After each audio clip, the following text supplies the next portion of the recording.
जागो जागो।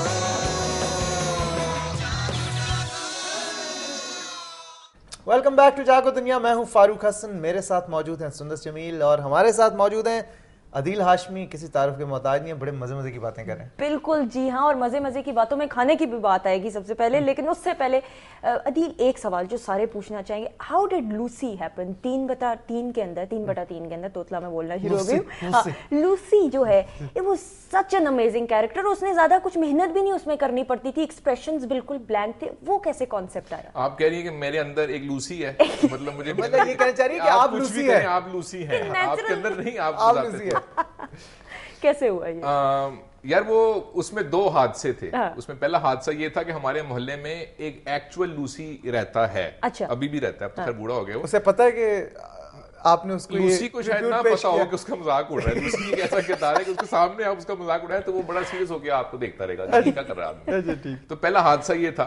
दूसरा हादसा ये था कि हम लोग स्टूडेंट से उस वक्त, मैं जवाद अली ताहिर फैसल भी था उस वक्त, नए नए ग्रेजुएट किया था, तो पैसे नहीं थे हमारे पास कुछ करने के लिए। और मेरे ख्याल कुल कोई 8,000 रुपए का बजट था पूरी कास्ट के लिए। अच्छा। तो वो 1,000-1,500 में सबको भुगता दिया। तो एक कैरेक्टर रह गया था और उसमें कोई एक्टर मान नहीं रहा था कि वो कैरेक्टर कर ले। अच्छा। तो शूटिंग से एक दिन पहले, अपनी शूटिंग वाले दिन, जवाद ने मुझसे कहा कि यार वो बात ये है कि हमारा एक एक्टर शॉट है, तो चूंकि कोई भी नहीं कर रहा तो इतना सस्ते तो एक ही एक्टर मेरे जेहन में आ रहा है और वो तू है। तो चूंकि शूटिंग करनी है तो तू ही कुछ कर दे। अच्छा। तो वो मैंने हादसाती तौर पे किया, मैंने करना वरना वो नहीं था। लेकिन लोगों ने बहुत पसंद किया था, इसमें कोई लेकिन नदील, मुझे बताओ, इतने अच्छे सिटकॉम्स, इतने अच्छे कॉन्सेप्ट्स के साथ और बड़े पॉपुलर भी हुए, आई एम श्योर कमर्शियली भी बड़ा अच्छा किए होंगे, फिर एकदम तुमने छोड़ दिया और बल्कि तुम्हारे साथ पूरी टीम ही छोड़ दी। वो नादिया अफगान, तुम, नादिया अभी भी कर रही है लेकिन कम। Why was that? क्यों अब पीक पे छोड़ा तुम लोगों ने? ऐसा भी नहीं था कि वो इंसान को शायद कुछ एक ज़हनी इर्तिका का हिस्सा रहना चाहिए। तो ग्रोथ बहुत जरूरी है, एक्साइटिंग चीज होती है। तो you can't keep doing the same thing ना। अब एक चीज बार बार करते रहे तो वो बोरिंग हो जाती है एक चीज। तो आइडिया ये था कि सबका इंडिविजुअली, हालांकि हमने इकट्ठे फैसला नहीं किया था, लेकिन सब ने अपना अपना काम शुरू किया। लेकिन सब, मुझे खुशी कम से कम इस बात की कि इंडिविजुअली हम सब ने कम से कम ग्रो बहुत किया है, you know, if not professionally then definitely personally. तो वो शौक ये था कि यार ये ना हो कि वो, जिस तरह एक बंदा होता है वो राग एमन बड़ा अच्छा गाता है, लोग कहते हैं कि यार मतलब क्या तुम राग एमन गाते हो, तो सारी जिंदगी राग एमन ही गाता रह जाता है। तो मुझे याद है कि मुझे ये खौफ था कि ये ना हो जाए कि यार पता लगे जी सिर्फ लूसी ही की है, फिर आपसे कुछ हुआ नहीं उसके बाद। मुझे ये बहुत खौफ था इस बात का। एक एड आपने बनाया था, एक सेलुलर कंपनी का एड था, उसमें एक खातून है जो कि अंग्रेज सी लगती हैं और उनकी आवाज में कुछ गरारियों में आवाज में एक जादू है। एक तिलिस्मी आवाज है उनके साथ जो सलूक किया गया था, क्या उनको इस बात का अदील अंदाजा है कि उनके साथ हुआ क्या? मेरा ख्याल है YouTube की इजाद के बाद अब शायद उनको अंदाजा हो गया हो, लेकिन उस वक्त कतई उनको अंदाजा नहीं था कि क्या होने जा रहा है और लोग क्यों भाग रहे हैं उनसे दूर दूर। फिल्म की ऑफर आई कभी? फिल्म की ऑफर एक्टिंग की तो कभी मुझे नहीं आई। लेकिन मैंने एक आध फिल्म में असिस्ट किया हुआ है। तो वो किस फिल्म में? मैंने शुएब मंसूर की फिल्म में शुएब साहब को असिस्ट किया था। खुदा के लिए? अच्छा, एक्सीलेंट। और एक दो और ऐसी फिल्में भी हैं जिनमें मैं इन्वॉल्व था, लेकिन मैं कतई नहीं बताऊंगा।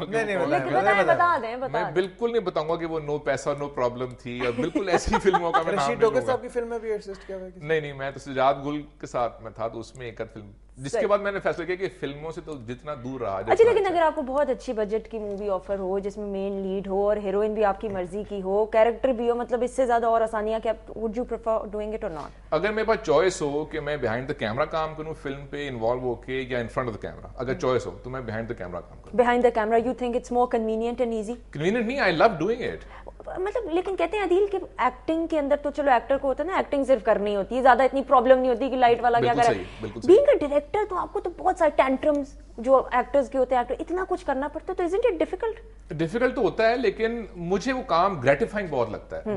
मुझे जो कैमरे के सामने वाला काम है, हालांकि वो भी क्राफ्ट है, लेकिन मुझे वो कम सेटिस्फाइंग लगता है कि आप मेकअप करके तैयार हो के हेलो हेलो जागो दुनिया यूं गई यूं, मुझे जरा वो कम सेटिस्फाइंग लगता है। लेकिन बिहाइंड द कैमरा कंट्रोल बहुत ज्यादा है, क्योंकि वो जो शख्स है जो टेंट्रम थ्रो कर रहा है या कर रही है, उसने जो बोलना है, जो पहनना है, जहां बैठना है, जहां उठना है, वो सब आपने बताना है उसको। तो वो है तो कठपुतली ना, और उसकी तो 4 दिन की चांदनी है। सेट पे से जब घर गए हैं तो फिर तो मैंने तय करना है कि कौन सा शॉट लगाऊं, कौन सा ना लगाऊं, म्यूजिक कौन सा लगाऊं, कौन सा ना लगाऊं। Commanding edge. I like doing. हम इसीलिए लाइव प्रोग्राम करते हैं। हाँ, उसमें टाइम नहीं मिलता डिसाइड करने का। अच्छा, मुझे तो फैज अहमद फैज आपकी सारी पोएट्री पढ़ी तुमने? तकरीबन सारी पढ़ी।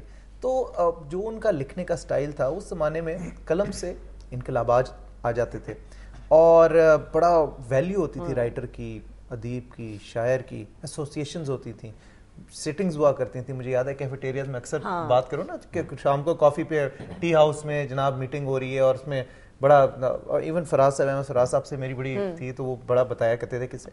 अब वो चीज नहीं नजर आती। आप आजकल के जो शायर हैं, वसी Shah is one of those, लेकिन वैसे इतना ज्यादा नहीं है। हमारी जो नई जनरेशन आ रही है, इसकी क्या वजह है? जो डिक्लाइनिंग में आ रहा है, क्या कलम की ताकत कम हो गई? नहीं, जहालत बढ़ जाएगी थोड़ी सी। अच्छा। और ये सारी जो चीजें आप बता रहे हैं, ये सारी ये हमारे मुल्क में तो कम है या नापैद है, लेकिन बाहर तो बहुत ज्यादा अभी भी हैं। ये वेस्ट में या इवन फार ईस्ट में भी बहुत सारी जो शायर हैं या राइटर्स हैं या टीचर्स हैं, उनकी अभी भी वही इज्जत है और अभी भी वो वही कर रहे हैं जो आज से कई दिहाइयां या कई साल या कई 100 साल पहले करते थे। हमने चूंकि इल्म जो है उसको अहमियत देना कम कर दी, जिसके नतीजे भी हमारे सामने ही हैं कलेक्टिव लेवल के ऊपर, तो उसके नतीजे हमारे सामने हैं, तो वो इसलिए उनकी अहमियत यहाँ कम होगी। उसका मतलब ये नहीं कि उसकी अहमियत कम है, उसका मतलब ये है कि हमारी आंखों में पर्दे पड़ गए तो हमें उनकी अहमियत नजर नहीं। लेकिन आदिल, आप भी तो लिखते हो, आप why don't you like relive this being grandson of Faiz Ahmed Faiz, exactly। या तो सारा काम साढ़े थे भाई जो लेकिन लोगों के एक्सपेक्टेशंस भी तो हैं, लोगों के एक्सपेक्टेशन तो हैं, एक्सपेक्टेशन भी है और हम लोग करते भी रहते हैं ऐसा बहुत सारा काम अपनी अपनी स्मॉल पॉकेट्स में। हमने एक ट्रस्ट बनाया है फैज साहब का, फैज फाउंडेशन ट्रस्ट, उसके तहत हम लोग एक म्यूजियम बनाया है फैज साहब का, उसमें हम यही काम करते रहते हैं हर वक्त इस हवाले से। वहां पे आर्ट के लेक्चर्स, डॉक्यूमेंट्रीज, फिल्म शोइंग्स, इस किस्म के पॉकेट्स हैं लोगों की, पोइट्री के लेक्चर्स वहां पे हर वक्त होते रहते हैं। एक्सीलेंट। अच्छा जी, ब्रेक लेनी है जल्दी से, और ब्रेक में जाती हूँ, जल्दी से आप ले लें, टाइम कम है, आपको पता है लाइव प्रोग्राम। हमारे साथ मौजूद हैं सुंदस और फारूक, और ऑफ कोर्स किसी तारुफ के मोहताज नहीं है, और आप देख रहे हैं जागो दुनिया, और हम यूं गए और यूं आए, कहीं जाइएगा नहीं।